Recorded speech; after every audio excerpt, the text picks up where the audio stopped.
लाहौर के इलाके काहना में पीटीआई जलसा वक्त पर खत्म न करने पर पुलिस का एक्शन, स्टेज खाली करवा दिया, साउंड सिस्टम बंद करवा दिया। एनओसी की खिलाफ वर्जी पर कानून के मुताबिक कार्रवाई की जाएगी। डीसी लाहौर का इंतबाह, जलसा गाह जाने वाले तमाम रास्ते बंद। लाहौर के दाखिली और खारजी रास्तों पर पुलिस की नफरी तैनात।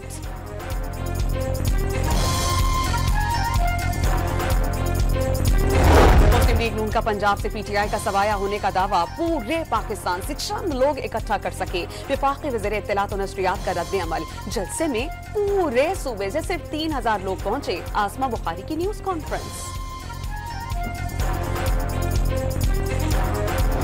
वज़ीर आज़म शहबाज शरीफ अक़वाम मुत्तहिदा की जनरल असेंबली में शिरकत के लिए अमेरिका रवाना, एक रोज लंदन में क़याम करेंगे। जनरल असेंबली से खिताब 27 सितंबर को मुतवक्के। और चैंपियंस कप में पैंथर्स का स्टैलियंस को जीत के लिए 345 रन का हदफ। साइम अयूब 156 रन बनाकर नुमाया बैटर। जमान खान ने 4 आउट किए।